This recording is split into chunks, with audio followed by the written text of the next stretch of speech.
नमस्कार। देखिए, आज के इस वीडियो में हम पढ़ेंगे संविधान की प्रमुख अनुसूचियों के बारे में, जिससे एग्जाम में बहुत सारा प्रश्न पूछे जाते हैं। इस वीडियो में हम बेहतरीन तरीके से ट्रिक से समझाने का प्रयास किए हैं, जिसे आप यदि ध्यानपूर्वक समझ लेते हैं तो आप जिंदगी में कभी भी इन अनुसूचियों को नहीं भूलेंगे। तो चलिए अब वीडियो को शुरू करते हैं। हमारे मूल संविधान में यानी जब संविधान लागू हुआ 26 जनवरी 1950 ईस्वी को, तो उस समय संविधान में कुल 8 अनुसूचियां थी। लेकिन समय बढ़ता गया और समय के साथ साथ संविधान में संशोधन किया गया और 4 और अनुसूचियों को जोड़ा गया। इस तरह वर्तमान में कुल 12 अनुसूचियां हैं हमारे संविधान में। अब आइए इन 12 अनुसूचियों के बारे में देखते हैं और समझते हैं कि इनमें क्या क्या प्रावधान है। तो आइए देखते हैं प्रथम अनुसूची। देखिए, इसमें राज्य एवं संघ राज्य क्षेत्र की चर्चा है। देखिए, प्रथम अनुसूची में जो है देश के सभी राज्य एवं यूटी यानी केंद्र शासित प्रदेश के बारे में जानकारी दिया गया है। संविधान के प्रथम भाग, प्रथम अनुच्छेद और प्रथम अनुसूची में जो है एक ही तरह की जानकारी है, राज्य एवं संघ राज्य क्षेत्र की ही चर्चा किया गया है इन तीनों में। ठीक है, तो इसको आप याद रखिएगा। अब देखिए दूसरी अनुसूची। देखिए, दूसरी अनुसूची में विभिन्न पदाधिकारियों के वेतन भत्ता की चर्चा है। तो वेतन भत्ता की चर्चा किस अनुसूची में है? तो दूसरी अनुसूची में। मैं इसका ट्रिक आगे बताऊंगा, आगे देखते चलिए। देखिए, इनमें किनके वेतन की चर्चा है? तो राष्ट्रपति के वेतन की चर्चा।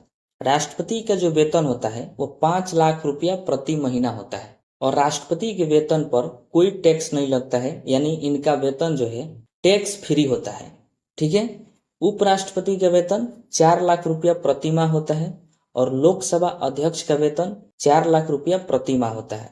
राज्यपाल, उपसभापति, लोकसभा के उपाध्यक्ष, इनका जो वेतन होता है वो 3.5 लाख रुपया प्रति माह होता है। सर्वोच्च न्यायालय के मुख्य न्यायाधीश का वेतन 2,80,000 रुपया होता है प्रति माह।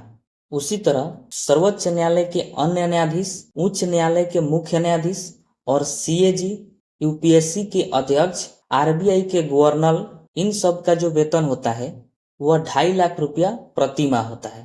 ठीक है। उसके बाद है उच्च न्यायालय के अन्य न्यायाधीश, यूपीएससी के सदस्य, कैबिनेट के मुख्य सचिव, मंत्रालय के सचिव, चुनाव आयोग और आरबीआई के डिप्टी गवर्नर का जो वेतन होता है वह 2,25,000 प्रति माह होता है। तो देखिए, ये सब आपको याद करने की आवश्यकता नहीं है। जितने पर स्टार पॉइंट लगा हुआ है, जैसे में राष्ट्रपति, उपराष्ट्रपति का वेतन, लोकसभा अध्यक्ष का वेतन, राज्यपाल का वेतन, सर्वोच्च न्यायालय के मुख्य न्यायाधीश, सीएजी और आरबीआई के गवर्नर, इन सब पर जो है स्टार पॉइंट लगा है। इन्हीं सब के वेतन को जो है आप याद कर सकते हैं। इनका वेतन जो है एग्जामों में पूछा जाता है। ठीक है। अब देखिए, इन दूसरी अनुसूची को आप याद कैसे रखेंगे। तो देखिए, ज्यादा पैसा कमाने पर कुछ लोगों का कहना होता है कि ये वेतन यानी ये पैसा जो है 2 नंबर का पैसा है, 2 नंबर का पैसा है। यानी 2 नंबर से आपको याद रखना है दूसरी अनुसूची, और वेतन यानी पैसा यानी दूसरी अनुसूची में वेतन भत्ता की चर्चा है। ठीक है। आप ऐसे भी याद कर सकते हैं, जैसे ज्यादातर जो सरकारी वेतन होता है वो 1 से 2 तारीख को आता है। सरकारी वेतन देखिएगा 1 से 2 तारीख को आता है, इसलिए देखिएगा बैंकों में 2 तारीख को ज्यादा भीड़ लगा रहता है कि सरकारी वेतन उसी डेट को आता है। तो इससे अभी आप याद रख सकते हैं कि दूसरी अनुसूची में वेतन भत्ता की चर्चा है। अब देखते हैं तीसरी अनुसूची को। इसमें विभिन्न प्रकार के पदाधिकारियों की शपथ की चर्चा है।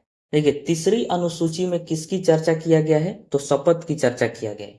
अब किन किन पदों की शपथ की चर्चा किया गया है, आइए देखते हैं। संसद के सदस्यों के शपथ की चर्चा किया गया है तीसरी अनुसूची में। संघ के मंत्रियों के, राज्य के मंत्रियों के, सर्वोच्च न्यायालय के न्यायाधीशों की, उच्च न्यायालयों के न्यायाधीशों की, भारत के नियंत्रक एवं महालेखक परीक्षक की यानी सीएजी की, राज्य विधानमंडल के सदस्यों की चर्चा किया गया है। यानी विधानमंडल का मतलब राज्यों के विधानसभा और विधान परिषद के सदस्यों के शपथ की चर्चा किया गया है। इन सबके शपथ की चर्चा जो है तीसरी अनुसूची में किया गया है। लेकिन एक बात ध्यान रखिएगा कि तीसरी अनुसूची में जो है राष्ट्रपति, उपराष्ट्रपति और राज्यपाल के शपथ की चर्चा नहीं किया गया है। ठीक है, तो क्वेश्चन यदि आपसे घुमा के पूछ दे तो आपको इस पर ध्यान रखना है कि तीसरी अनुसूची में राष्ट्रपति, उपराष्ट्रपति और राज्यपाल इन तीनों के शपथ की चर्चा जो है तीसरी अनुसूची में नहीं है। बाकी सबके शपथ की चर्चा है तीसरी अनुसूची में,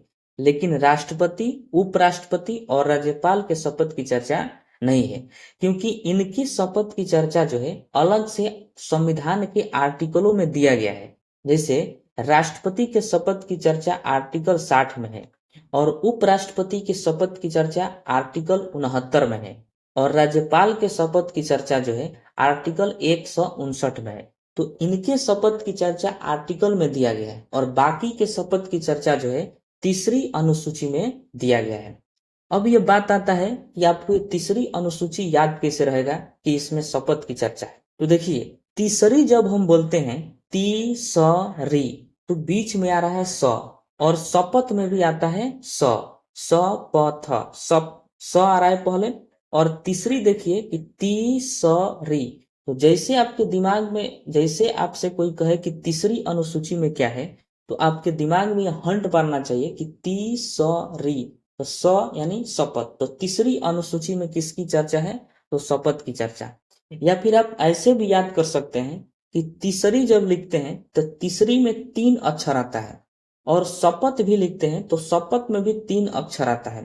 तो इससे भी आप रिलेट करके याद कर सकते हैं कि तीसरी अनुसूची में शपथ की चर्चा है। ठीक है,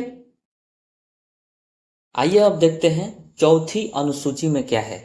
देखिए, इसमें राज्यसभा के सीटों की चर्चा किया गया है, यानी इसमें बताया गया है कि भारत के प्रत्येक राज्यों से कितने कितने राज्यसभा की सीटें आएंगी। जैसे में उत्तर प्रदेश में राज्यसभा की सबसे ज्यादा सीटें हैं, 31 सीटें। इसका मतलब हुआ कि उत्तर प्रदेश से 31 व्यक्तियों को राज्यसभा का सदस्य बनाया जाएगा। उसी प्रकार बिहार में राज्यसभा की सीटें हैं 16। अरुणाचल प्रदेश, गोवा, त्रिपुरा, सिक्किम, नागालैंड, मिजोरम, मणिपुर, मेघालय, इन सभी राज्यों में राज्यसभा की एक एक सीटें हैं। तो इसको आप याद रखिएगा। अब आप इसको याद कैसे रखिएगा कि चौथी अनुसूची में राज्यसभा की सीटों की चर्चा है। तो देखिए, राजा जो है जिस सीट पर बैठता है उस सीट के 4 पैर होते हैं। कितने पैर होते हैं? तो 4 पैर।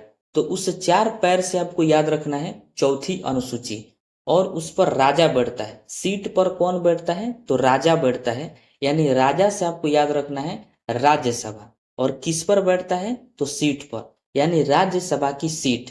और सीट के कितने पैर होते हैं? तो 4 पैर होते हैं। कोई भी चेयर हो, कोई भी सीट हो, तो उसका कितना पैर होता है? 4 पैर होता है। तो उस 4 से आपको याद रखना है चौथी अनुसूची। और उस सीट पर, 4 पैर वाला सीट पर यानी कुर्सी पर कौन बैठता है? राजा बैठता है। तो राजा से आपको याद रखना है राज्यसभा।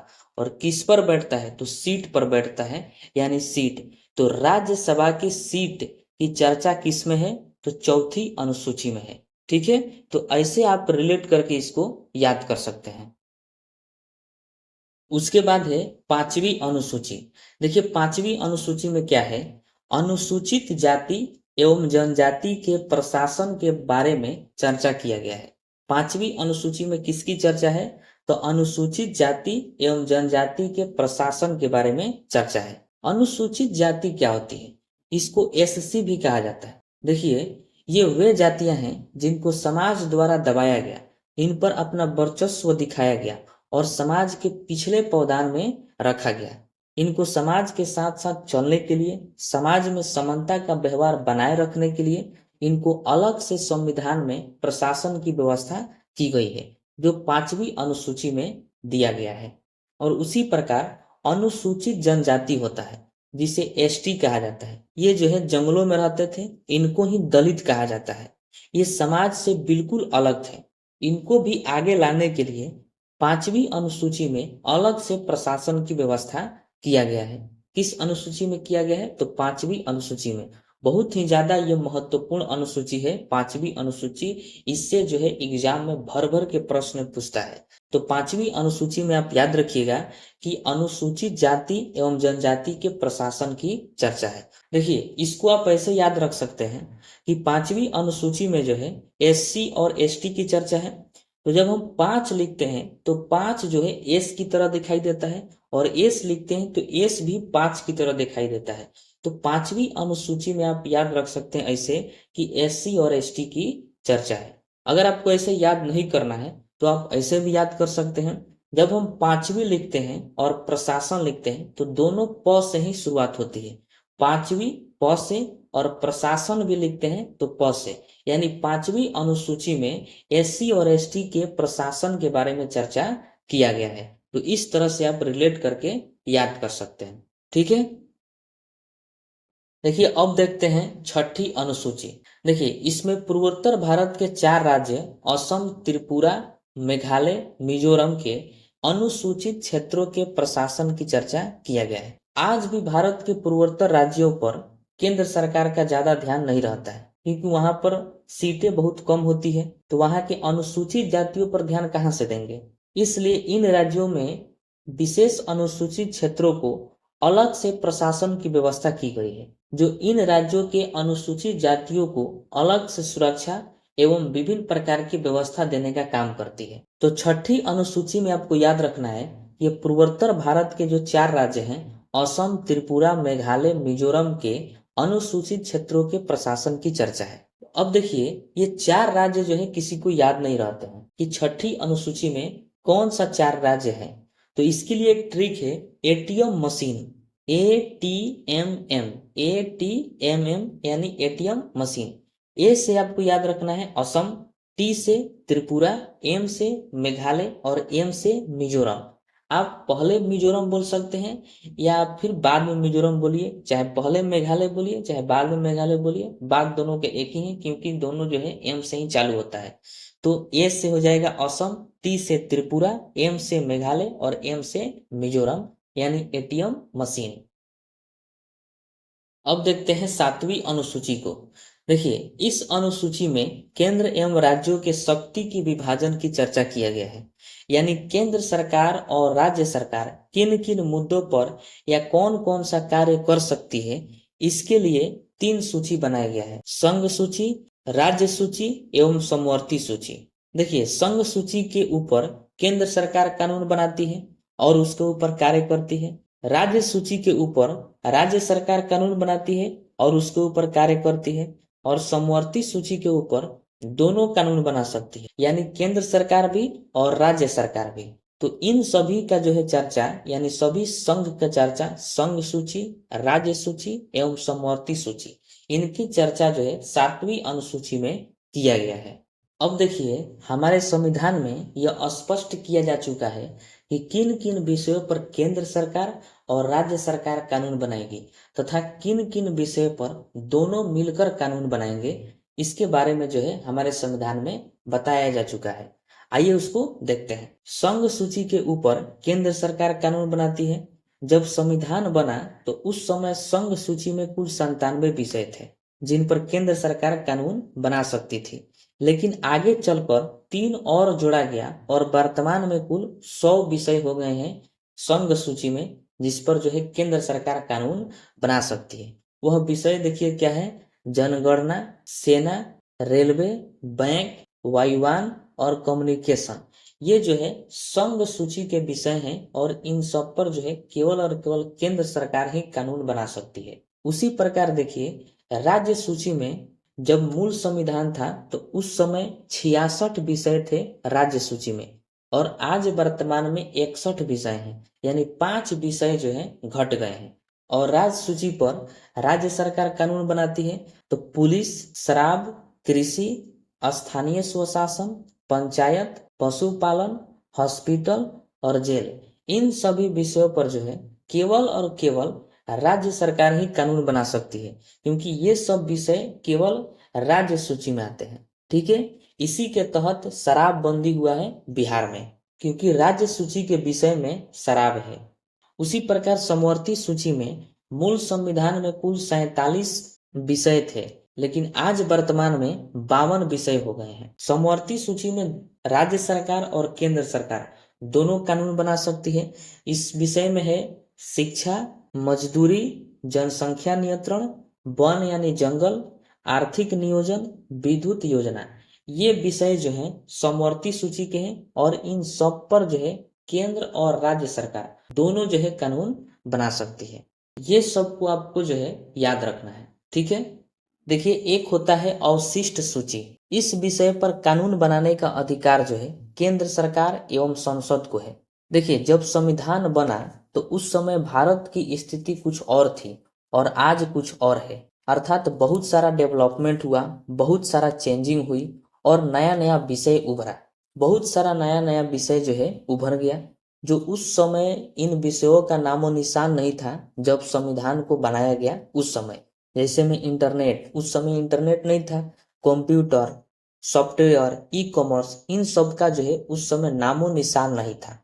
तो हमारे संविधान निर्माताओं ने एक दिमाग लगाया और कहा कि एक अलग से सूची बनाया और आगे आने वाली जितने भी विषय, जितने भी कार्य होंगे, उन सबको जो है अवशिष्ट सूची में रखा जाएगा और इन पर कानून बनाने का अधिकार केवल केंद्र सरकार को होगा और संसद को होगा। तो ये मतलब होता है अवशिष्ट सूची का, ठीक है। अब देखते हैं 8वीं अनुसूची को। देखिए, इसमें राज्य भाषा का उल्लेख है। प्रारंभ में इसमें 14 भाषा थी। 8वीं अनुसूची में प्रारंभ में कितनी भाषा थी? तो 14 भाषा थी। बाद में इसमें 8 और भाषा को जोड़ा गया संविधान में संशोधन करके, और इस तरह वर्तमान में 8वीं अनुसूची में कुल 22 भाषा हो गई है। तो इन 22 भाषा का उल्लेख किस अनुसूची में किया गया है? तो 8वीं अनुसूची में किया गया है। 1967 में 21वां संविधान संशोधन हुआ और एक भाषा जोड़ा गया, सिंधी भाषा, 8वीं अनुसूची में, ठीक है। उसी प्रकार 1992 ईस्वी में 71वां संविधान संशोधन हुआ और नेपाली, मणिपुरी एवं कोंकणी भाषा को जोड़ा गया।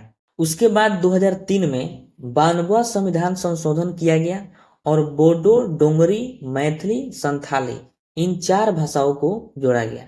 इस तरह से 8 भाषा को 8वीं अनुसूची में जोड़ा गया। अब यह वर्तमान में कुल 22 भाषा है, ठीक है। अब देखिए, आप इसको याद कैसे रखेंगे कि 8वीं अनुसूची में राजभाषा यानी 22 भाषाओं का चर्चा किया गया है। तो देखिए, 8वीं अनुसूची का नाम है 8वीं अनुसूची और इसमें 8 भाषा को बाद में जोड़ा गया। तो ये भी 8 और ये भी 8। तो इस तरह से आप रिलेट करके इसको याद रख सकते हैं कि 8वीं अनुसूची में 22 भाषा का जिक्र किया गया है, ठीक है। उसके बाद है 9वीं अनुसूची। देखिए, इसमें जो है भूमि, जमींदारी, उन्मूलन एवं न्यायिक सक्रियता की चर्चा है। देखिए, 9वीं अनुसूची को 1951 में जब प्रथम संविधान संशोधन किया गया तो उस समय इसको जो है जोड़ा गया था संविधान में, 9वीं अनुसूची को प्रथम संविधान संशोधन के द्वारा। अब आप इसको कैसे याद रखिएगा कि 9वीं अनुसूची में भूमि, जमींदारी की चर्चा है। तो देखिए, जब भी हम खेती करते हैं तो 9 के करते हैं। धान रोपते हैं तो 9 के धान रोपते हैं। यदि बिया उखाड़ना हो तो 9 के ही बिया उखाड़ते हैं। तो 9 से आपको याद रखना है 9 के करते हैं, यानी 9वीं अनुसूची। और भूमि में यानी जमीन में, जमीन यानी खेत, यानी खेती करते हैं तो 9 के करते हैं। तो 9वीं अनुसूची में भूमि यानी जमीन, खेत, भूमि, जमींदारी की जो है चर्चा है 9वीं अनुसूची में। तो इस तरह से आप इसको याद कर सकते हैं, ठीक है। उसके बाद है 10वीं अनुसूची। देखिए, इसमें दल बदल की चर्चा है और दल बदल को 52वां संविधान संशोधन 1985 में जब हुआ था उसके द्वारा जोड़ा गया था दल बदल को 10वीं अनुसूची में। और 10वीं अनुसूची को याद करना बहुत आसान है। देखिए, 10 से होता है 10 और 10 से ही होता है दल, यानी 10वीं अनुसूची में दल बदल की चर्चा है। तो आप इसको आसानी से याद कर सकते हैं कि 10 से 10 और 10 से दल, यानी 10वीं अनुसूची में दल बदल की चर्चा है, ठीक है। उसके बाद देखते हैं 11वीं अनुसूची। देखिए, 11वीं अनुसूची में पंचायत की चर्चा है और इस पंचायत को 11वीं अनुसूची में 73वां संविधान संशोधन 1992 में जोड़ा गया था। किसमें? 11वीं अनुसूची में पंचायत की चर्चा किया गया है। ठीक है, अब देखिए इसको याद कैसे करेंगे। देखिए 11वीं का जो बच्चा होता है वो पढ़ने पर ज्यादा ध्यान नहीं देता है, क्योंकि 11वीं क्लास का बोर्ड एग्जाम नहीं होता है और वह चाहता है कि हम पंचायत लेवल के ही किसी कोचिंग में जाके पढ़ें। मतलब 11वीं का एग्जाम बोर्ड एग्जाम तो होगा नहीं, इस वजह से वो ज्यादा टेंशन नहीं लेता है और वह चाहता है कि पंचायत लेवल का ही जो कोचिंग वगैरह होगा वहीं पर जाके हम क्लास करेंगे। तो 11वीं अनुसूची में पंचायत की चर्चा है, इससे आप रिलेट करके याद कर सकते हैं। ठीक है, उसी प्रकार देखिए 12वीं अनुसूची में नगर पालिका की चर्चा है। ठीक है, और इसे जो है 74वां संविधान संशोधन 1993 में जोड़ा गया था नगर पालिका को 12वीं अनुसूची में। अब देखिए 12वीं क्लास का जो बच्चा होता है वह चाहता है कि हम बढ़िया से बढ़िया कोचिंग पढ़ें, किसी शहर के किसी बड़े नगर के कोचिंग में जाकर हम पढ़ें, क्योंकि 12वीं का बोर्ड एग्जाम होता है और उसमें बढ़िया से पढ़ना होता है। इसलिए 12वीं का बच्चा जो जो भी बच्चा 12वीं में जाता है तो वह चाहता है कि हम किसी नगर में जाके किसी बड़े कोचिंग में जाकर हम पढ़ें। तो 12वीं से याद रखिएगा कि 12वीं अनुसूची में नगर पालिका की चर्चा है, क्योंकि लड़का चाहता है कि नगर में जाके पढ़े। तो 12वीं अनुसूची में नगर पालिका की चर्चा है और 11वीं अनुसूची में पंचायत की चर्चा है। तो इस तरह से आप रिलेट करके जो है इसको याद कर सकते हैं। ठीक है।